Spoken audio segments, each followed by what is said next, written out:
은행에서 쫓겨난 노숙자 할머니의 충격적인 정체.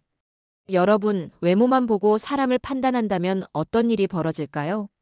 오늘 들려드릴 이야기는 강남의 한 은행에서 실제로 벌어진 충격적인 사건입니다. 냄새난다는 이유로 쫓겨난 할머니 한 분이 있었는데요. 며칠 후 그 할머니가 롤스로이스를 타고 나타났을 때 은행 전체가 경악했습니다. 도대체 무슨 일이 있었던 걸까요? 지금부터 시작합니다. 강남 사거리 오후 4시 가을 햇살이 유리창을 통해 은행 안으로 흘러들었어요. 대기줄은 보통의 하루처럼 길었죠. 그때 자동문이 열리며 한 할머니가 들어왔어요. 머리칼은 떡져서 엉겨 있었고 점퍼에는 얼룩이 가득했어요. 순간 코를 찌르는 역한 냄새가 은행 안을 가득 채웠어요. 대기하던 사람들의 몸이 동시에 뒤로 물러났어요. 어머, 냄새. 은행에 이런 분이 왜? 속삭임이 여기저기서 들려왔어요. 할머니는 대기석 가장자리에 힘겹게 앉았어요. 이름은 김순애. 주름진 손에는 너덜너덜하게 낡은 통장 하나를 꼭 쥐고 있었어요. 표지는 긁히고 찢겨서 언제 만든 통장인지 알 수가 없었어요. 하지만 할머니에게는 이게 전부였어요. 직원들 사이로 눈짓이 오갔어요. 잠시 후 40대 지점장 대리 민석이 사무실에서 나왔어요. 반듯한 정장에 번들거리는 구두, 말끔한 미소를 지었지만 눈빛만은 차갑게 얼어 있었죠. 할머니, 여기가 어딘지 아세요? 은행이지. 그럼 아시겠네요. 여긴 냄새나는 곳이 아닙니다. 다른 고객분들 불편하시잖아요. 모든 사람의 시선이 할머니에게 쏠렸어요. 순애 할머니가 통장을 가슴에 더 바짝 안았어요. 통장만. 처리해주세요. 조금만. 민석이 코웃음을 쳤어요. 그 더러운 통장으로 무슨 업무를. 경비. 그때 창구에서 나영이라는 직원이 조심스럽게 다가왔어요. 30대 초반의 새로 승진한 창구 대리였죠. 할머니, 밖에서 잠깐만 이야기해요. 제가 방법을 찾아볼게요. 아가씨, 내가 그렇게 나쁜 사람이야? 아니에요. 다만. 나영은 민석의 눈치를 봤어요. 결국 할머니는 통장을 품고 다시 문 밖으로 밀려났어요. ATM 앞에서 한참을 서성였어요. 통장을 넣어봤지만 기계는 통장 인식 불가만 반복했어요. 할머니가 다시 입구로 돌아왔지만 경비가 길을 막았어요. 어제도 말씀드렸죠. 출입이 어렵습니다. 기계가 안 돼요. 밖에서 기다릴게요. 통장만. 본인 확인도 안 되고 통장이 너무. 그 순간 맞은편 카페에서 60대 남자가 이 모습을 조용히 지켜보고 있었어요. 잿빛 정장의 단정한 태도의 그 남자 상호의 눈에 복잡한 감정이 스쳤어요. 드디어 찾았다. 나영은 유리문 너머로 그 통장을 힐끗 보다가 눈이 번쩍 뜨였어요. 계좌 앞자리가 1로 시작하는 게 아니겠어요? 은행 내부에서도 극히 제한적으로 부여되는 특별한 번호였거든요. 나영이 더 들여다보려던 순간 민석이 날아왔어요. 시간 낭비하지 마. 저런 분들 상대하지 말랬지? 과장님, 그런데 이 통장이 더럽고 냄새나서 못 본다. 끝. 대기석에서는 안도의 한숨이 나왔어요. 휴, 이제 숨 좀 쉬겠네. 문 밖에서 할머니는 통장을 내려다봤어요. 낡은 표지 사이로 지난 시간을 붙잡듯 손끝이 떨렸어요. 차가운 바람이 스쳤죠. 그런데 이 할머니에게는 아무도 모르는 비밀이 있었어요. 바로 1년 전까지만 해도 순애 할머니는 완전히 다른 사람이었거든요. 1년 전 순애 할머니는 깔끔한 옷차림에 작은 브로치를 단 우아한 여성이었어요. 무엇보다 사랑하는 가족이 있었죠. 외아들 도윤, 며느리 성은, 그리고 12살 손주 지호. 일요일이면 모두 모여 밥을 먹었어요. 어머니, 이번 주 검진 결과도 괜찮으셨어요? 우리 지호는 뭐가 제일 맛있었어? 할머니가 해준 잡채. 사소한 대화들이 삶을 단단하게 묶어줬어요. 그러다 도윤의 미국 지사 파견이 결정되면서 가족은 로스앤젤레스로 건너갔어요. 순애 할머니만 한국에 남았죠. 화상통화로 매일 안부를 나눴어요. 어머니, 금방 다녀갈게요. 할머니, 여기 학교 운동장이 엄청 커요. 밤과 낮이 뒤바뀐 안부였지만 사랑은 충분했어요. 하지만 비극은 한순간에 찾아왔어요. 새벽 4시에 걸려온 전화 한 통. 로스앤젤레스에서 신호를 무시한 트럭이 정면 충돌했다는 소식. 도윤과 성은 그리고 지호. 세 사람 모두 한순간에 세상을 떠났어요. 젊을 때부터 순애를 도와온 비서 상우가 모든 절차를 밟았어요. 시신송환, 서류, 장례. 장례식장에서 상주로 앉아있던 순애 할머니는 울지도 않았어요. 그저 멍하니 앉아만 있었죠. 그리고 어느 날 집을 나섰어요. 아무것도 챙기지 않고 그냥 문을 닫고 나갔어요. 다시는 돌아오지 않았어요. 거리에서의 시간은 자신을 벌주는 일과 같았어요. 따뜻한 방은 죄책감이 떠오르는 장소가 됐고 라면 한 봉지도 내가 먹어도 되나 하는 생각이 들었어요. 그래서 추위 속으로 나갔어요. 벤치와 지하철역 계단, 24시간 카페의 의자. 그래도 앉았던 자리만큼은 청소했어요. 페트병과 캔을 모아서 팔았어요. 할머니, 오늘은 1,000원. 그 1,000원으로 빵을 사고 남은 동전은 통장에 넣고 싶었어요. 돈은 통장이라는 평생의 습관이었거든요. 그런데 그 통장이 하필 은행 창립 기념 특별 발급된 1번으로 시작하는 내부 상징 계좌였어요. 순애는 기억하지 못했지만 상호는 모든 걸 기억했어요. 1년 동안 도시 곳곳을 뒤지며 회장님을 찾았어요. 발견했을 때도 곧장 달려가지 못했어요. 손을 내밀면 또 도망칠 것 같았거든요. 그래서 지켜봤어요. 은행에서 모욕당하는 그날까지 말이에요. 다음 날 아침, 나영은 일부러 일찍 출근했어요. 마음 한구석이 찝찝했거든요. 문 앞에 어제 그 할머니가 서 있는 게 보였어요. 어제 죄송했어요. 통장 다시 볼 수 있을까요? 아가씨. 내가 뭘 잘못했니? 괜찮다. 나영이 통장을 받으려는 순간 또 민석이 끼어들었어요. 나영. 아직도 정신 못 차렸어? 과장님, 이 통장 번호가. 통장도 냄새 난다고 했지. 더 얘기 없게. 어제와 똑같은 풍경이 반복됐어요. 쫓겨나는 할머니, 수군거리는 사람들, 차가운 표정들. 하지만 어제와 달라진 게 하나 있었어요. 맞은편 카페에서 상호가 일어선 거예요. 이제 끝내자. 그는 조용히 횡단보도를 건넜어요. 공원 벤치에 앉아있던 순애 앞에 멈춰 섰어요. 회장님. 할머니의 눈동자가 흔들렸어요. 상호구나. 그 한마디에 1년의 시간이 무너져 내렸어요. 상호는 더 묻지 않았어요. 집으로 가시죠. 돌아갈 곳이 있을까?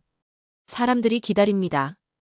그리고 회장님도 스스로를 기다려 오셨어요. 저택의 대문이 열리자 가정부가 달려나왔어요. 회장님. 울음과 웃음이 한데 섞였어요. 따뜻한 물, 새 수건, 새 옷. 거울 앞에 선 순애는 오래 잊었던 초점을 되찾았어요. 차를 한 모금 마신 뒤 할머니가 낮게 속삭였어요. 은행이 많이 변했구나. 예. 좋지 않게요. 순애의 눈빛이 단단해졌어요. 감사팀 호출해. 지금 당장. 사흘 뒤 검은 정장을 입은 감사팀이 지점으로 들이닥쳤어요. 금감과 본점 합동 감사입니다. 자료 협조 바랍니다. 은행이 술렁거렸어요. 그때 유리문 앞에 누가 봐도 고급차인 롤스로이스가 멈춰 섰어요. 사람들이 웅성거렸죠. 문이 열리고 정갈한 단발머리의 여인이 내렸어요. 며칠 전까지 길 위에서 떨고 있던 그 모습은 어디에도 없었어요. 품위는 날카롭고 발걸음은 단호했어요. 바로 뒤에 상우가 검은 가방을 들고 섰어요. 민석이 허둥지둥 달려나왔어요. 어서 오십시오. 저희 은행을 선택해 주셔서. 그 말을 순애가 잘랐어요. 며칠 전 여기서 냄새난다고 쫓겨난 할머니 기억나나? 민석의 웃음이 굳었어요. 그게 무슨. 그 할머니가 나다. 정적이 흘렀어요. 모든 사람의 고개가 일제히 돌아갔어요. 나영의 눈이 동그랗게 커졌고 민석의 무릎이 살짝 풀렸어요. 말도 안 되는. 상호가 서류를 꺼내 탁 위에 올려놓았어요. 창립 계약서, 주식 증명, 등기부등본, 그리고 최근 발급한 최대 주주 증명입니다. 김순애 회장님이십니다. 감사팀장이 다가와 인사했어요. 회장님, 지시대로 긴급 감사 착수했습니다. 순애가 천천히 홀을 둘러보며 말했어요. 이 은행은 누구의 돈이든 똑같이 소중하다는 한 문장으로 시작했다. 노숙자든 부자든 번호표는 같은 길을 걷게 되어 있지. 그런데 지금은 냄새가 난다는 이유로 사람을 문 밖으로 밀어내는구나. 민석이 급히 허리를 굽혔어요. 오해입니다. 그날은 하필 고객 민원이 많아서. 오해는 한 번이면 설명이 된다. 순애의 목소리는 낮았어요. 여러 번이면 습관이다. 그리고 습관은 문화가 된다. 너는 무엇을 문화로 만들었니? 그날로 민석에 대한 전면 감사가 시작됐어요. 회의실 스크린에 보고서가 펼쳐졌어요.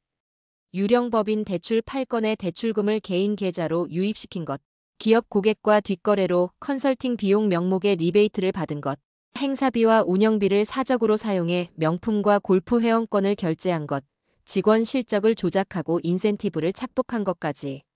총액이 무려 26억 원이었어요. 민석은 무너졌어요. 회장님, 제발. 애들이 있습니다. 문 앞에 할머니에게도 가족이 있었다. 그 말이 회의실의 공기를 베었어요. 상호가 조용히 고개를 끄덕였어요. 검찰 고발 진행하겠습니다. 그날 저녁 뉴스는 떠들썩했어요. 창립주를 노숙자로 내쫓은 은행이라는 제목으로 전국에 보도됐죠. 하지만 순애 회장은 폭로와 처벌만으로 끝낼 생각이 없었어요. 다음 날 본점 회의실에서 전국 지점이 화상으로 연결됐어요. 모니터 속 수백 개의 작은 얼굴들이 보였어요. 순애가 단상에 섰어요. 저는 김순애입니다. 이 은행을 세운 사람이지요. 숨이 죽었어요. 며칠 전 저는 노숙자 행색으로 한 지점을 방문했습니다. 그리고 쫓겨났습니다. 사람 취급도 받지 못했지요. 오해 하나로 넘길 수도 있는 일입니다. 그러나 저는 그날 우리가 무엇을 잃었는지 봤습니다. 초심입니다. 우리는 돈을 다루지만 돈만을 대접하지 않습니다. 상대는 사람입니다. 외모, 냄새, 말투, 직업. 그 어떤 것도 존중의 전제 조건이 될 수 없습니다. 박수가 났다가 꾹 눌렸어요. 누군가는 울음을 삼켰고 나영의 눈은 반짝이며 젖었어요. 한 가지 더 말씀드립니다. 내부 문화를 바꾸겠습니다. 차별, 조롱, 방치에 대한 제로 톨러런스 원칙을 즉시 시행합니다. 동시에 현장에서 옳은 의심을 품고 움직인 직원에게는 권한을 주겠습니다. 그날 이후 작은 변화들이 싹 텄어요. 안내 데스크의 첫 인사가 달라졌고 번호표 기계 옆에는 느리게 도와드립니다 버튼이 달렸어요. 냄새나는 통장을 비닐에 넣어 처리하는 프로토콜이 만들어졌고 직원 교육에는 새로운 대화법이 들어갔어요. 며칠 후 지점 로비로 한 할머니가 들어왔어요. 옷은 낡았지만 곱게 개어져 있었고 통장은 사가 있었어요. 나영이 자리에서 씩 일어나 달려갔어요. 어서 오세요, 어머니. 통장은 제가 보관용 커버에 넣어 처리해 드릴게요. 기다리시는 동안 따뜻한 물 드실래요? 고맙네. 나영은 통장을 비닐 커버에 넣고 조심스럽게 스캔했어요. 기계가 매끄럽게 읽었고 나영은 자신도 모르게 작은 미소를 지었어요. 본사 옥상, 해질녘. 도시의 빛이 하나둘 켜지는 것을 바라보며 순애가 말했어요. 은행은 돈으로 세워지는 것 같지만 사실은 믿음으로 세워진다. 네, 회장님. 오늘 많이들 배웠습니다. 나도 배웠어.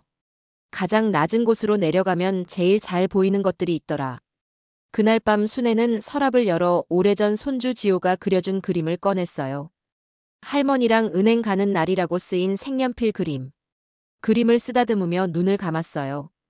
잘 보고 있니? 마음속으로 물었어요. 며칠 후 이사회가 열렸어요. 소문은 빨랐고 왜곡은 더 빨랐어요.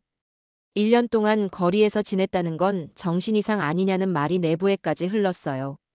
민석은 마지막 발악을 했어요. 정신 감정을 요구합시다. 회사의 안정이 우선이죠. 그때 상호가 서류철을 탁 올렸어요. 어제자로 완료된 건강검진과 정신과 전문의 3인의 공동 소견서입니다. 회장님은 판단 능력 및 정신건강 모두 정상입니다. 민석의 체포 소식이 보도되고 며칠간 은행은 흔들렸어요. 하지만 곧 바로 섰어요. 위기가 정체성을 붙잡는 손잡이가 되어준 거예요. 지점에서는 사과 주간이 진행됐어요. 그날 문 앞에서 되돌려진 사람들을 찾아 사과하고 업무 프로세스를 고쳤어요. 출입문 앞 포스터에는 문장이 하나 적혔어요. 냄새보다 사연이 먼저입니다. 어느 비 오는 날 문이 열리고 또 다른 노인이 들어왔어요. 옷은 젖었고 신발에는 흙이 묻었어요. 안내 직원이 성큼 다가가 말했어요. 어서 오세요. 우산은 이쪽에, 신발은 제가 닦아드릴게요. 노인이 물었어요. 냄새 나도 괜찮나? 직원이 씩 웃었어요. 사람 냄새는 괜찮습니다. 이제 은행 로비 한쪽에는 작은 안내문이 서 있어요. 겉모습으로 판단하지 않습니다.